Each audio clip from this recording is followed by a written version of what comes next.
Mesdames et messieurs, bonsoir et bienvenue à une nouvelle édition de Direct où on va passer en revue les dernières nouvelles locales. On commence avec la nouvelle qui annonce que le président Abdel Fattah el-Sisi a tenu une réunion avec le ministre des Affaires étrangères, le ministre français des Affaires étrangères, Jean-Yves Le Drian, pour examiner un certain nombre de sujets avec liaison avec les relations bilatérales stratégiques entre l'Égypte et la France.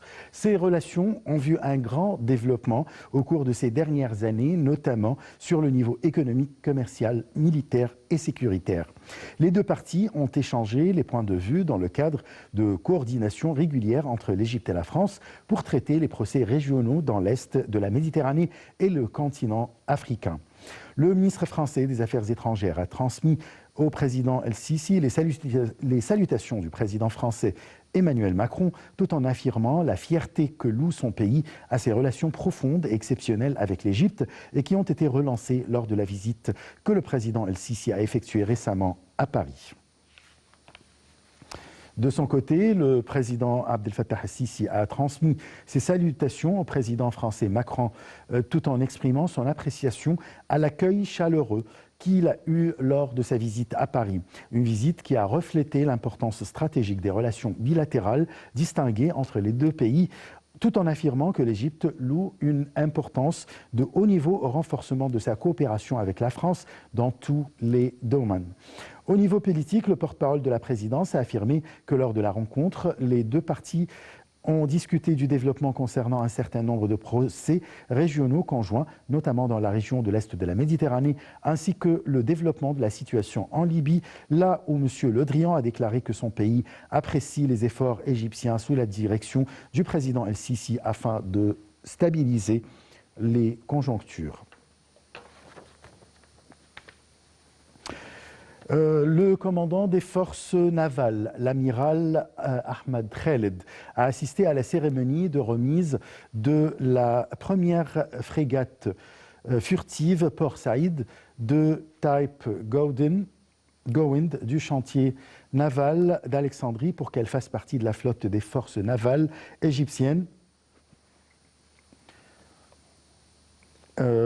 Voilà, je recommence. Le commandant des forces navales, l'amiral Ahmed Khaled, a assisté à la cérémonie de remise de la première frégate furtive Port Saïd de type Gowind du chantier naval d'Alexandrie pour qu'elle fasse partie de la flotte des forces navales égyptiennes, qui témoigne récemment d'un grand développement technologique conformément aux systèmes mondiaux de pointe.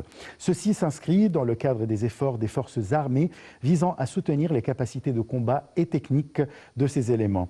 La frégate Port Saïd représente un des éléments marins les plus importants construits au chantier naval d'Alexandrie avec des mains égyptiens à 100%. La construction de cette frégate est le fruit de la collaboration avec le groupe naval français, considéré comme un des groupes les plus importants de l'industrie française dans le domaine de la technologie, de la construction et l'industrialisation des navires. La frégate est équipée d'un système intégré de surveillance des combats anti-navires et avions et sous-marins. Le commandant des forces navales a confirmé le soutien de la direction politique et le commandement général des forces armées pour mettre en application la stratégie globale visant à moderniser la flotte maritime égyptienne en vue de maintenir la sécurité et la stabilité ainsi que de faire face aux défis et aux dangers qu'affronte la région. On passe à une autre nouvelle concernant la dernière nouvelle du coronavirus en Égypte. La ministre de la Santé et de la Population, Hala Zayed, a affirmé que le ministère s'attend à recevoir l'approbation de l'autorité égyptienne de médicaments d'avoir le vaccin AstraZeneca. Lors d'un communiqué de presse autour du développement de la propagation de la pandémie du coronavirus, Zayed a signalé que le taux de la propagation quotidienne du virus a baissé au cours de ces derniers jours de 21% et que le taux de guérison s'est élevé de 5%. Zayed a ajouté que le problème de manque d'oxygène lors de la dernière semaine du mois de décembre a été examiné.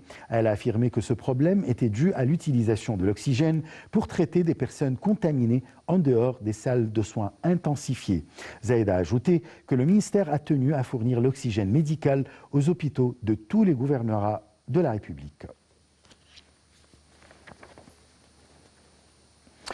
À l'issue d'une réunion du quartet tenue aujourd'hui au Caire, les ministres des Affaires étrangères de l'Égypte, de la France, l'Allemagne et la Jordanie ont affirmé leur engagement à soutenir les efforts visant à maintenir une paix globale et juste au Moyen-Orient, selon la loi internationale, sur la base des 2 États et la mise en place d'un État palestinien indépendant, selon le plan du 4 juin 1967. Les ministres ont confirmé le rôle des États-Unis dans ce contexte et ont exprimé leur volonté de collaborer ensemble pour faciliter les négociations, soulignant la nécessité de l'arrêt immédiat de toute activité colonialiste. Dans une conférence de presse, le chef de la diplomatie, Sameh Choukri, a indiqué que l'Égypte a une obligation morale et historique envers la cause palestinienne, tout en soulignant que la réunion vise à la reprise d'une nouvelle phase de négociation entre les Palestiniens et les Israéliens. Le Conseil des députés tiendra demain sa séance inaugurale lors de sa 2e session législative. Lors de la séance, les décisions de l'autorité nationale des élections seront examinées, ainsi que la décision du président de la République concernant la nomination de 28 membres du Conseil des députés. Ensuite, le président du Parlement et les 2 sous-secrétaires seront élus et les nouveaux députés vont prononcer le serment. Hier, le secrétariat général du Conseil des députés a accueilli des députés nommés par une résolution du chef de l'État, ceci dans le but de leur faire des cartes d'identité et leur remettre les portefeuilles parlementaires.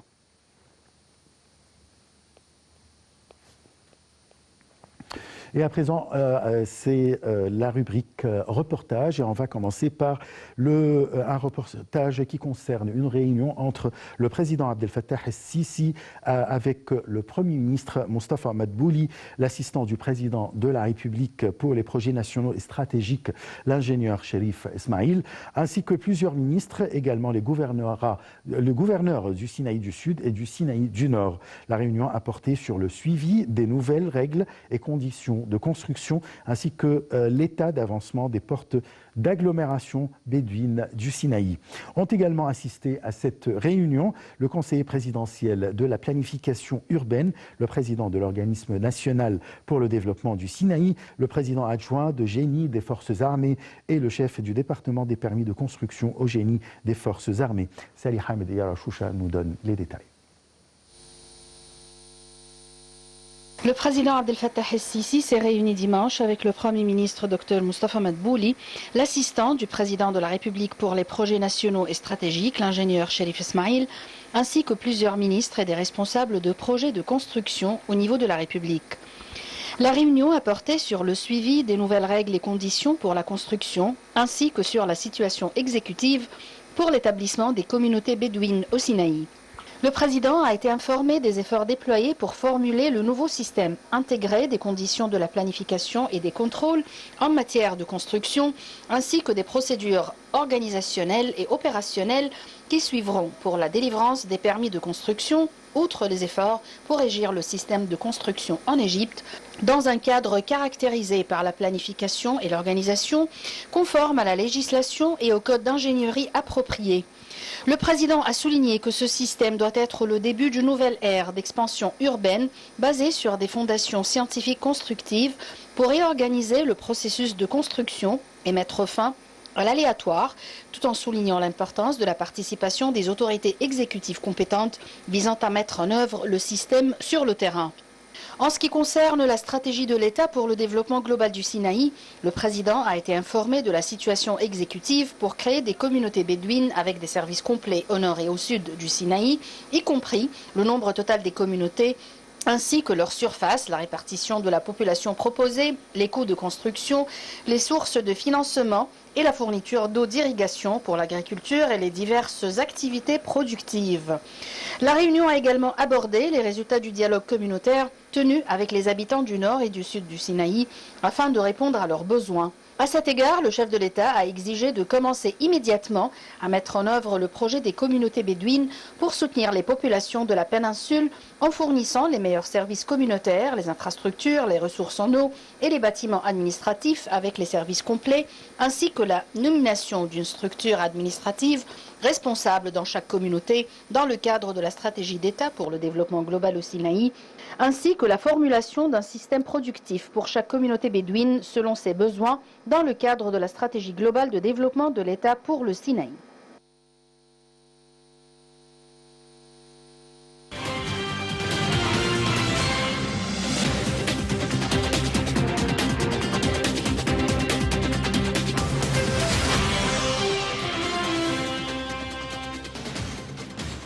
Selon les experts et les observateurs, la femme jouit d'une situation exceptionnelle à l'époque du président Abdel Fattah el-Sisi. La preuve quand même qu'avec l'inauguration de la séance inaugurale du Parlement, c'est une femme, Madame Farida Choubachi, qui va présider cette séance. Voilà. Pour parler de la situation de la femme aujourd'hui en Égypte, nous avons le plaisir d'avoir au bout du fil Dr Dina El-Kordi. Vous êtes professeur à la faculté des lettres à l'université d'Alexandrie. Bonsoir. Bonsoir, monsieur. Alors, comment évaluez-vous la situation de la femme à l'époque du président Abdel Fattah el-Sisi? D'après moi, en fait, je vois que la situation ces jours-ci, elle est excellente si nous allons la comparer aux autres époques. Surtout que quand M. Abdel Fattah el-Sisi a pris le pouvoir, nous avons vu qu'il a accordé une très grande importance à la femme et à la position de la femme et à son statut dans la société. Ceci a été en fait par le biais de sa participation aux élections présidentielles et toutes les élections politiques qui ont eu lieu. Donc toujours il a parlé du rôle de la femme ou bien de la présence de la femme durant les élections. Et après cela, nous avons vu aussi qu'il a consacré toute une année pour la femme. En plus, nous avons vu aussi le recrutement de plusieurs ministres qui étaient des ministres femmes. Et nous voyons aussi que pendant cette période-là, je pense d'après moi que nous avons un grand nombre de ministres femmes si nous allons comparer ça aux années précédentes. Et nous avons vu aussi cela avec les parlementaires qui ont été nommés de sa part au Parlement égyptien. Donc nous avons vu qu'il y avait un grand nombre de femmes aussi. Donc tout cela en fait reflète l'idée qu'il accorde une très grande importance et une très grande attention aux femmes égyptiennes. Oui, tout à fait. Et on remarque quand même que le président n'a pas arrêté à rendre hommage à la femme à cause de son rôle, au vu son rôle dans la révolution de 2013 qui a renversé. Oui, effectivement. Voilà. Oui, effectivement, vous avez raison, parce que toujours, à n'importe quel discours, il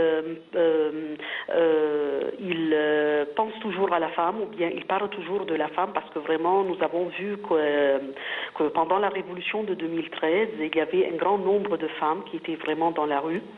Et toujours, de temps en temps, nous voyons les femmes des martyrs aussi, des soldats et des officiers. Qui sont honorés, c'est vrai. Oui, honorés de la part du président. Et toujours, il mentionne vraiment le rôle de la femme et comment elle prépare vraiment ses enfants par exemple, à participer dans la vie politique et tout cela. Et même nous pouvons voir cela à travers sa campagne, la campagne de santé concernant l'hépatite C ou bien tout ce qui concerne quelques le cancer maladies. Du sein. Oui, effectivement, c'était la femme en premier lieu. C'est vrai. Demain, c'est la séance inaugurale du nouveau Parlement ou bien du Conseil des députés, et par hasard, c'est une femme qui va présider cette séance. Qu'est-ce que ça représente pour vous en tant que femme? Ça représente vraiment un très grand événement pour moi. C'est en fait ça se dit que vraiment maintenant la femme est là et elle représente le peuple. C'est pas toujours le fait que nous avons toujours, ce sont les hommes qui sont les plus, disons, les plus compétents, mais en fait, nous avons quand même des femmes qui sont compétentes. Vraiment, c'est un plus ou bien c'est une plus-value à toutes les femmes en Égypte. Et en fait, ça reflète aussi l'importance du rôle qui est joué par la femme égyptienne. Et en fait, cette séance inaugurale sera projetée ou bien sera diffusée à l'étranger. Alors, ça va donner une très bonne image aux autres peuples ou bien aux autres pays que vraiment, voilà, ça c'est la femme égyptienne et elle représente aussi maintenant le peuple et vraiment elle inaugure cette séance-là parlementaire parce que toujours, comme vous le savez, à l'étranger, il y a cette idée-là que les femmes, par exemple dans le monde arabe, ne sont pas très bien respectées, ne sont pas, par exemple, très bien présentées au sein du Parlement ou bien au sein du gouvernement. Donc vraiment, cela veut dire que non, l'image n'est pas une bonne image ou bien n'est pas vraiment correcte. Et voilà la bonne image que nous allons projeter ou bien diffuser demain. Voilà, c'est une preuve que la femme jouit de tous les postes en Égypte. Je vous remercie beaucoup. Je vous remercie beaucoup, docteur Dina El-Kordi. Je rappelle que vous êtes professeur à la faculté des lettres à l'université d'Alexandrie. Passons à un autre sujet maintenant, mais cette fois-ci c'est concernant le secteur privé. Étant le moteur de la croissance économique et qui jouera un rôle plus grand dans le processus de développement dans la prochaine période, notamment à la lumière de l'intérêt croissant du gouvernement à ouvrir de nouveaux horizons de développement qui contribuent à renforcer la participation du secteur privé aux grands projets sans précédent d'une manière qui aide à créer de nouveaux emplois, à faire progresser l'économie nationale et à augmenter les taux de croissance. C'est ce qu'a déclaré le ministre des Finances, Mohamed Maayat. Et voilà, Salih Hamed et Yara Choucha nous donnent les détails dans ce reportage. Le ministre des Finances, Mohamed Maït, a déclaré que le secteur privé jouera un rôle plus grand dans le processus de développement dans la prochaine période, notamment à la lumière de l'intérêt croissant du gouvernement à ouvrir de nouveaux horizons de développement qui contribuent à renforcer la participation du secteur privé aux grands projets sans précédent d'une manière qui aide à créer de nouveaux emplois et à faire progresser l'économie nationale et à augmenter les taux de croissance.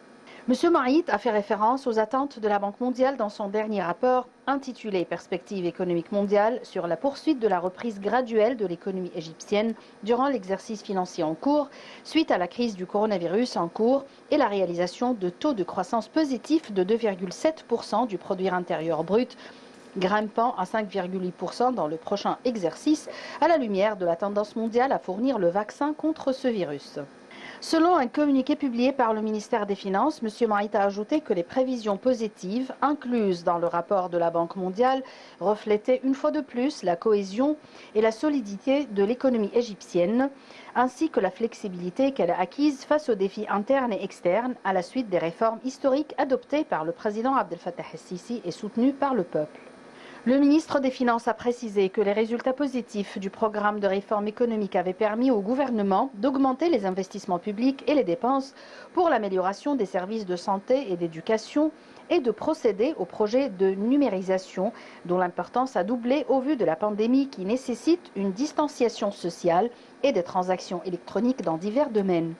M. Maït a également souligné que le gouvernement avait réussi à gérer efficacement la crise du coronavirus à travers une méthodologie flexible et proactive visant à atteindre un équilibre entre les soins de santé pour les citoyens et le maintien de la roue de la production.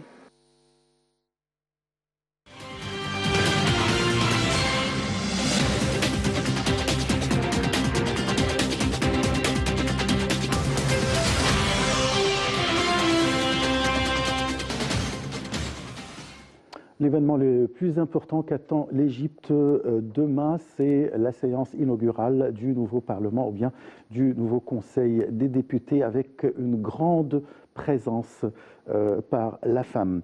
La femme égyptienne a remporté 162 sièges au Parlement de 2021 à la suite de la décision du président Abdel Fattah el-Sisi de nommer 28 députés dont la moitié sont des femmes. Le nouveau Parlement tiendra la séance d'ouverture de la deuxième législature demain, conformément à la décision du chef de l'État. Salih Ahmed et Yarashoucha nous donnent les explications. La femme égyptienne a remporté 162 sièges au Parlement de 2021 à la suite de la décision du président Abdel Fattah el-Sisi de nommer 28 députés dont la moitié sont des femmes. Ces nominations ont permis aux femmes d'obtenir un quota au Parlement formé de 568 sièges pour la première fois dans l'histoire parlementaire égyptienne, alors que certains considèrent cette période comme l'âge d'or des femmes égyptiennes. Selon l'annonce publiée au journal officiel vendredi, 14 femmes ont été nommées représentant 50% du total des 28 députés, à un moment où la femme a réussi à remporter 148 sièges par l'élection, dont 142 sièges étaient attribués au système de liste et 6 au système individuel. Le nouveau Parlement tiendra la session inaugurale pour commencer la deuxième législature mardi prochain à 11h, conformément à la décision du président. Le secrétaire général de la Chambre des représentants a de son côté annoncé les noms des 28 représentants nommés dans le nouveau Parlement.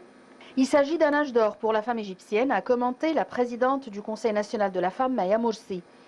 Madame Morsi a remercié le président et a décrit la représentation des femmes au Parlement en 2021 comme une nouvelle victoire pour la femme égyptienne.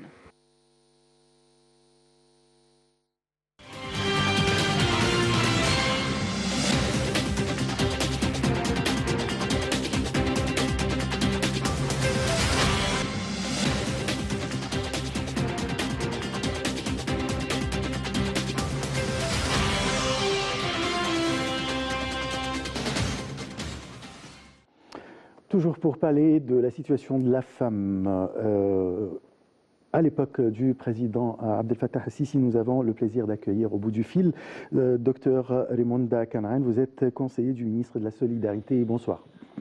Oui, bonsoir. Alors, la question générale, c'est comment vous pouvez évaluer la situation de la femme aujourd'hui, à cette époque?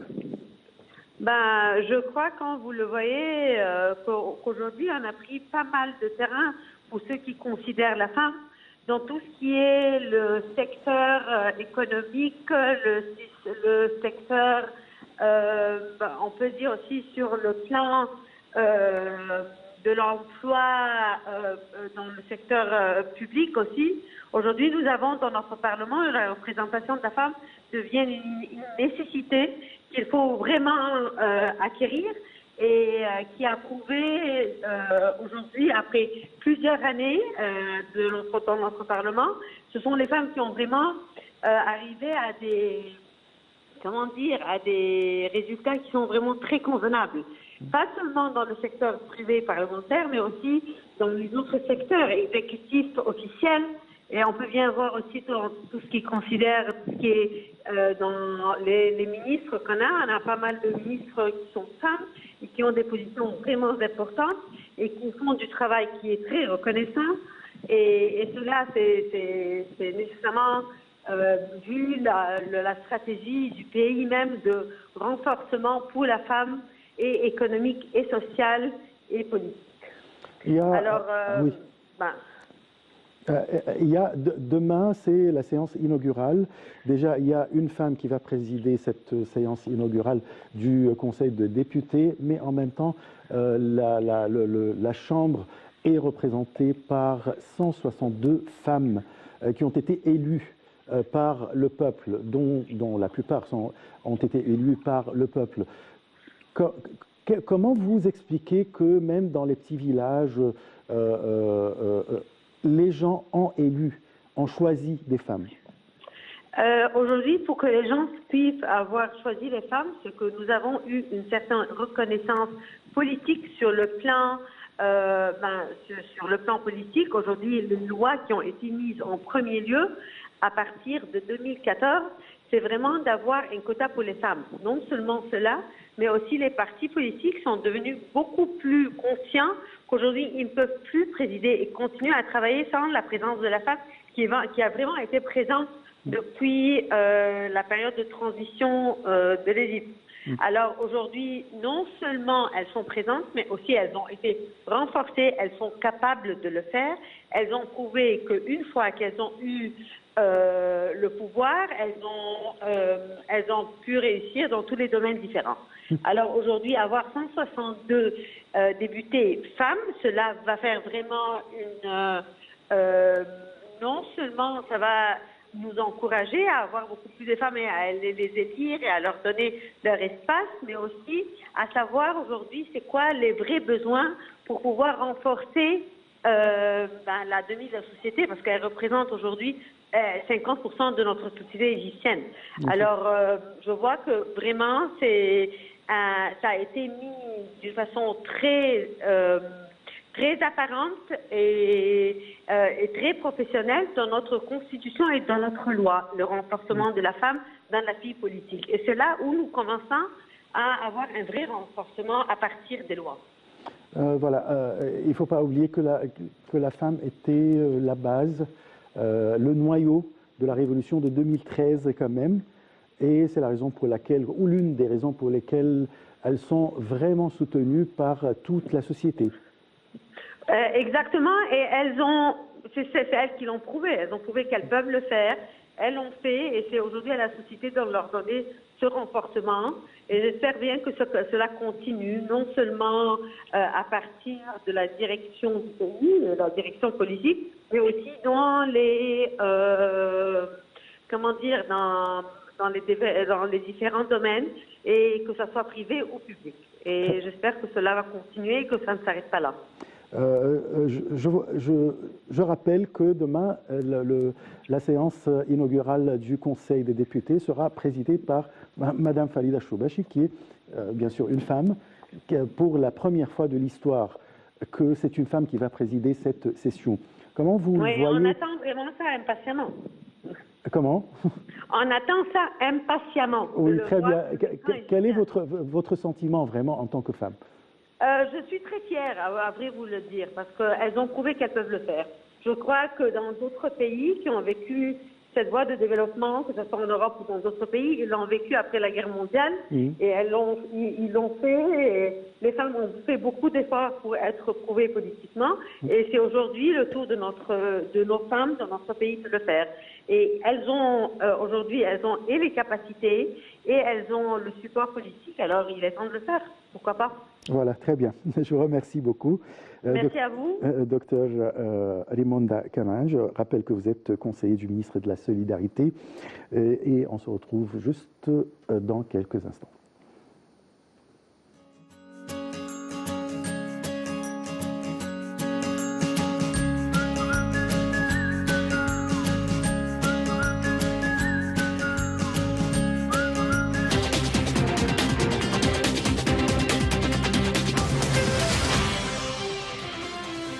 Toujours on parle de la femme égyptienne à cette époque qui a été décrite par le Conseil de la femme égyptienne comme l'âge d'or de la femme. Nous avons le plaisir d'avoir au bout du fil Dr Amal Sabbon. Vous êtes professeur à la faculté des langues à l'université de Ain Shams. Bonsoir. Bonsoir. Est-ce que vous êtes d'accord que nous vivons l'âge d'or de la femme en Égypte? En effet, je pense qu'il y a eu un grand progrès quant au rôle de la femme et à la place de la femme dans la société égyptienne. Il y a beaucoup accordé par le président Sisi à la femme, à son rôle, à son autonomisation. La femme, bien sûr, a joué un rôle très important dans la révolution égyptienne et dans le soutien et l'arrivée au pouvoir d'un gouvernement démocratique. Pour ce qui est du Parlement égyptien, nous avons vu que la participation de la femme s'est accrue d'1% par rapport au Parlement Non, elle a occupé à travers les élections 142 sièges, dont 142 à travers la liste et 6 à travers le système individuel. Donc, par les élections, la femme a occupé 26% du taux des membres élus. Ensuite, il y a eu la liste des personnes nommées par le président Sisi, et là, il y avait une très grande place qui a été accordée également à la femme. Enfin, si nous voyons, il y a vraiment un signe tout à fait particulier. C'est de demander à Madame Farida Choubechi de présider la séance inaugurale du Parlement, et donc dans le système représentatif égyptien, c'est pour la première fois qu'une femme préside une séance du Parlement, et c'est en fait une séance de procédure où donc les parlementaires vont prêter serment, et il y aura donc par la suite l'élection du bureau du Parlement. Mais c'est un signe qui indique l'intérêt accordé à la femme, à l'autonomisation de la femme, et en sus des progrès qui ont été vraiment achevés dans l'occupation de la femme d'un bon nombre de dossiers au sein du gouvernement égyptien. Et on attend donc le cas prochain qui est donc prévu à la fin du mois de janvier. On espère également voir beaucoup de figures féminines qui aideront sans doute, grâce à leurs compétences, à l'évolution et au progrès de notre patrie. Oui. Vous étiez, ou bien vous êtes ex-présidente du Conseil suprême de la culture. Secrétaire général, et non pas... Secrétaire général, pardon. Oui. Alors, nous avons aussi une ministre de la Culture. Alors, comment vous voyez la culture, c'est-à-dire le rôle de la femme dans la constitution culturelle de l'esprit des Égyptiens? En fait, le dossier de la culture est un dossier tout à fait important, parce que quand on vise le progrès d'une nation, il faut travailler sur l'individu, la formation de l'individu. Et la formation de l'individu est basée sur 3 éléments essentiels: l'éducation, la santé et la culture. Donc, la culture est un pilier indispensable à la formation de l'individu égyptien, de l'esprit égyptien, et c'est un dossier auquel l'État accorde beaucoup d'intérêt. En effet, si nous jetons un coup d'œil sur la situation actuelle, nous allons constater que nous avons un long chemin à faire pour vraiment essayer d'inculquer aux jeunes des principes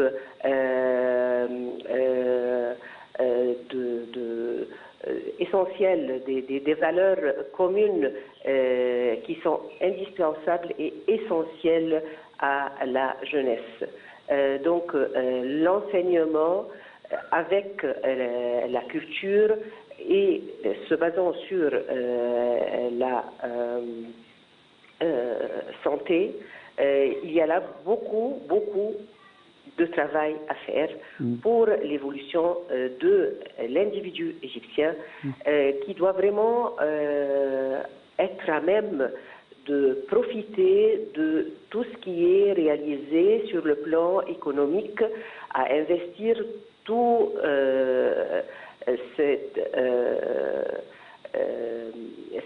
ces moyens et ces potentialités où le gouvernement s'investit à l'heure actuelle. Oui, on compte sur vous, les femmes, pour vraiment éduquer et propager la culture dans la société égyptienne. Tout à fait. Je vous remercie beaucoup. Merci à vous. Madame Amal Sabon, je rappelle que vous êtes professeure à la faculté des langues à l'université de Ain Shams et ex-secrétaire générale du Conseil suprême de la culture. Et c'est la fin de notre édition de Direct. On se donne un rendez-vous demain à la même heure pour une autre émission de Direct. Au revoir.